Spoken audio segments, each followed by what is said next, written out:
Blessed are you, Hashem our God, King of the universe, who has sanctified us with his commandments and has commanded us regarding the words of truth. Hashem our God, sweeten the words of your Torah in our mouth and in the mouths of your people, the house of Israel. May we and our offspring and our offspring's offspring, all of us, know your name and study your Torah for its own sake. Blessed are you, Hashem, who teaches Torah to his people Israel. Blessed are you, Hashem, our God, King of the universe, who selected us from all the people and gave us his Torah. Blessed are you, Hashem, giver of the Torah. This second paragraph of Genesis, Bereshit, is only 3 verses long. So remember, normally I will have longer portions, but I've broken up this first portion into 7 portions because there's just so much information in Genesis chapter 1, and also to give time to introduce things and explain things. So this should be fairly quick. Welcome back, and I also pray you're doing well. Here's verse 6. And he said. So the vav here is and. It's really just any kind of conjunction. It could be but, yet, depending on context, but it's the joining word. And we know that it's he said because of this vav here. So this website is really good at showing the 3-letter root. So you can see what is like the gender, the tense of the verb based on these letters that have been added. So when it has a vav, a yod at the front, it's showing that it's masculine and third person, singular. So, and he said, Elohim, this is in the plural, in English usually God, and it's translated in the plural when it's talking about pagan gods, but really there's no way to tell the difference. It's always in the plural, except sometimes it'll appear in the singular as El when it's talking about, for some reason it refers in the singular, but God comes here with a singular verb, so we know it's some kind of plurality referring to how he has all the attributes, all the hosts, but that it's one singular God. This is in the jussive form, meaning like let. It's kind of like some kind of pleading, and third person singular. You should be able to see that pop-up window. And it's just the kal, which is the basic meaning. Most of these verbs usually are in the kal. It's just, that's the typical basic meaning form, and then it could be causative, passive, or more intense. So generally, when you're just saying just something simple, it's let him exist would be the combination of that jussive and third person. And rakia is something usually kind of beaten or hammered. This site is another thing that's great about it is just clicking on here, and it'll bring up Strongs that people usually aren't too fond of, but at least you can see how it usually gets translated. King James Version is very consistent with their translation here, just firmament each time. But this is a good word because it shows that it's something firm. So it's like something hammered out very thin is going to be the meaning. Like I think there was a firmament for, or a form of this word. I don't see it here, but I think there was like a form of this word for the metal that got beaten, maybe of the Ark of the Covenant in the Holy of Holies, something like that. Has to do with just a thin hammered sheet that's covering. So then you can see examples here. I'll try to leave the link if you want to do a deeper study.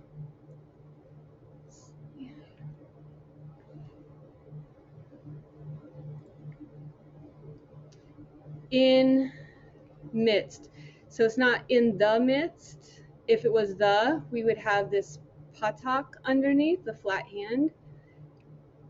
But this is just the preposition bait. Sometimes the preposition bait combines with the. Here's the word for the. So if this the gets combined with the bait, it would just be a bait, but with a patak underneath, so you know that the hay is hiding inside there. This is just in midst, except now we know that it is the, because it's in construct. So the definite article is not going to appear on every single word in construct. We know it's in construct because it's two nouns together, and it probably has those marks. And sometimes, like if it was feminine, the hay would turn into a tav. We don't have any kind of alteration here in the spelling, or there's just like a change in vowels. But it says here that it's in construct, so we know that this whole entire chain is going to be definite. So we're going to change it now. We now know that there's a the because the whole chain is now going to be definite. So we will say in the midst of the waters. So again, the is just going to appear on the last word. It's not going to be here, so we didn't know it was here until we realized that it's in construct. And so then we're going to make the entire chain into definite. So we're going to say in the midst, toke here, to sever. So you can get some more meaning there. Of the waters, and this is a dual word. You can tell it's dual because the dot appears underneath the yod. If God was a dual word, the dot would be underneath the yod. But it's a plural, which means three or more, or not appearing in pairs. So this means that it's appearing in pairs, something about this. And let him exist. This could mean from, but when it's in front of a verb, it means it's a participle ending in ing. And it also says that it's hiphil. You can tell it's hiphil. The telltale sign is usually this yod. So it's beit dalet lamed, beit dalet lamed. And this yod appearing here, and then there would be a hey, but it kind of disappeared in these letters here, I guess. So it's mavdil, causing, dividing. So the participle is that ing ending typically. You can say it other ways, but it's showing that it's like a more, I guess, like adjective or noun form of the verb. It's still listed as a verb. So causing, dividing between waters, to the waters. So here we have a the hiding underneath the lamed. The hay has gone in here, I think. Like usually if the hay is there, there'd be a dot here in the meme, but it also being the last word here, there's compensatory lengthening. You're not seeing the other marks that appear with it to show that it's been lengthened. So sometimes like you'll see a patak or comments underneath, so it could be a little trickier here because it's at the end, but like here it also doesn't say that it's definite, but it's translated with the, it seems like it is the, I mean this one was the, so it looks like a the to me. The confusing part would be that it could be other reasons why it's lengthened here. I'm not like an expert, but anyway, here is what it says. Vayomer Elohim Yehi Rakia Bethoch Hamayim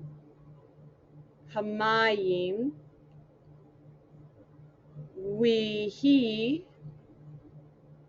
Mavdil Bain, Mayim, Lamayim. And it would help also if I had like the cantillation marks. So I'll show you here. This will tell me like this last word here, there's this line here underneath the meme to kind of say that the accent's kind of right there. Lamayim. So I could read it better if I knew sometimes like the accent here. I believe that this mavdil, which this whole thing is the last syllable, but it helps when these cantillation marks, they're put on the, I believe they're always put on the accented syllable, so that's how I end up reading it anyway. So anyway, verse 6 is, and he said, Elohim, let him exist, firmament, between the dual waters, and let him exist, causing, dividing, between dual waters to the dual waters. So this is the Student's Bible version. It's not a translation, but as you read it this way more, you can kind of get a feel for the flow of the Hebrew, where their verbs tend to come first. So you'll start to recognize, and he said, Elohim, that it's, instead of putting it all into how we say it in English, and God said, you'll start getting a feel for this is how it appears and help you understand the Hebrew side a little bit better.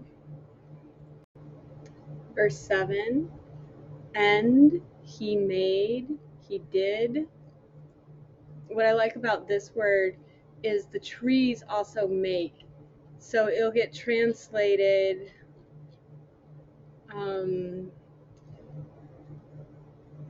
the tree making fruit, yielding fruit. So this is God's first real action. It's his first fruit, is how you could kind of see it, because the trees make fruit. So God is, this is his first fruit, his first action. And how it gets translated here, to do, to work, to make, like a memory key is like a saw, where you're cutting a board with a saw, you're making. Elohim, at,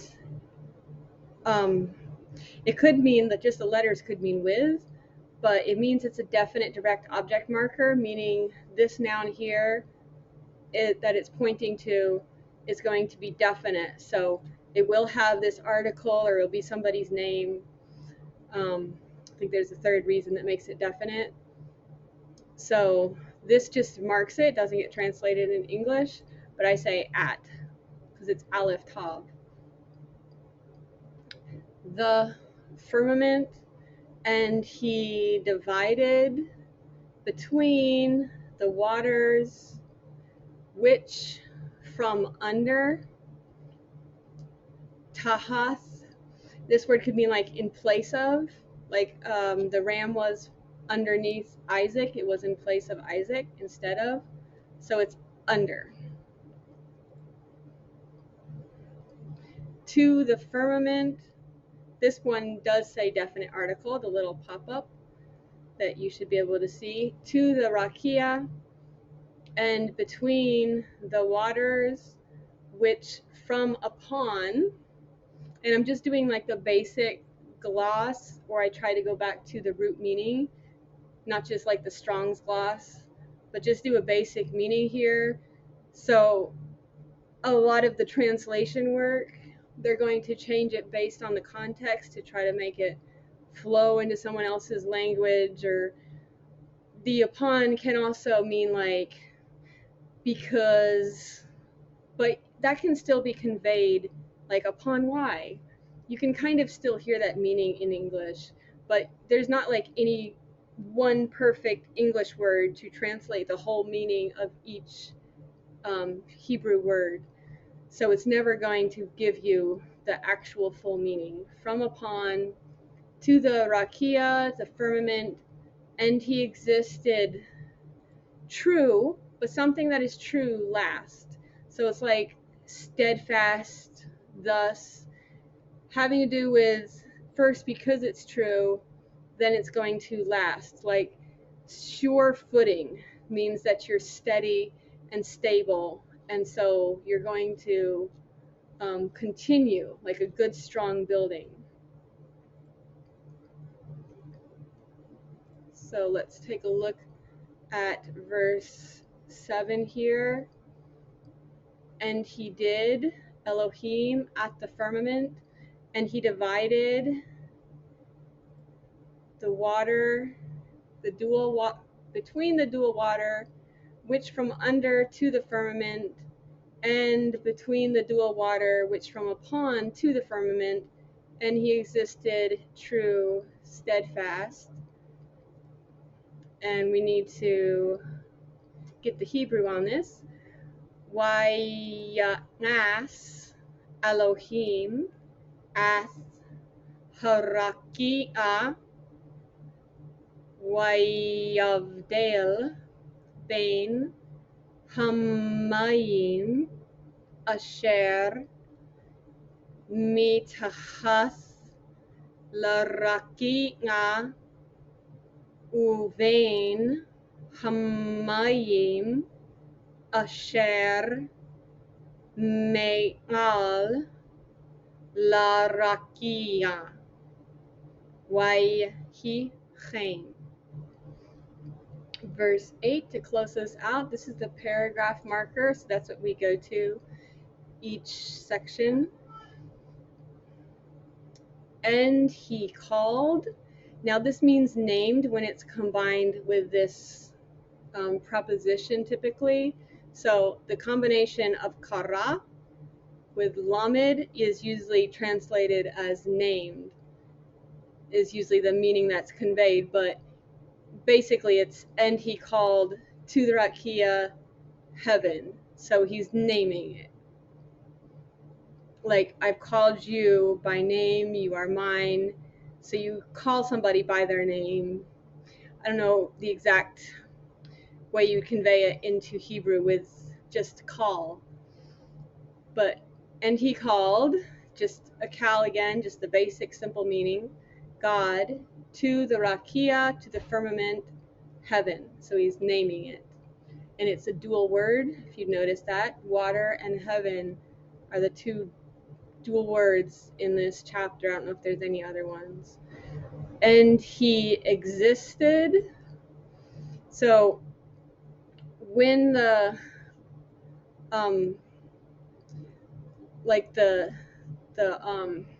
pronoun is appearing at the beginning of a word, it's going to be like imperfect, and then it's going to turn into sequential, what it shows down there, when you flip the tense with the vav.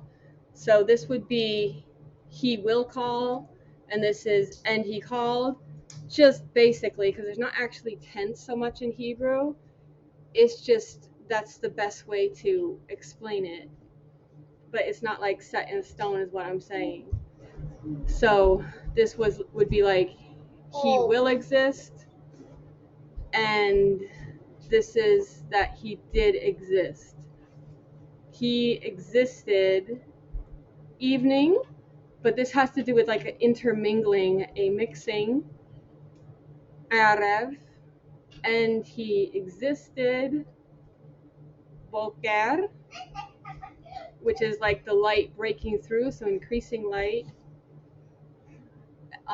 Day, Shani, and the light has been called day already, so day and light are basically the same thing. This is the second day.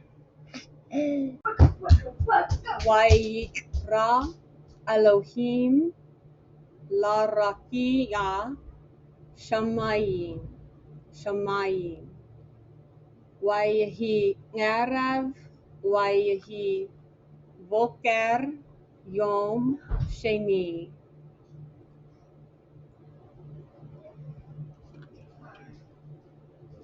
And he called Elohim to the firmament, dual heaven,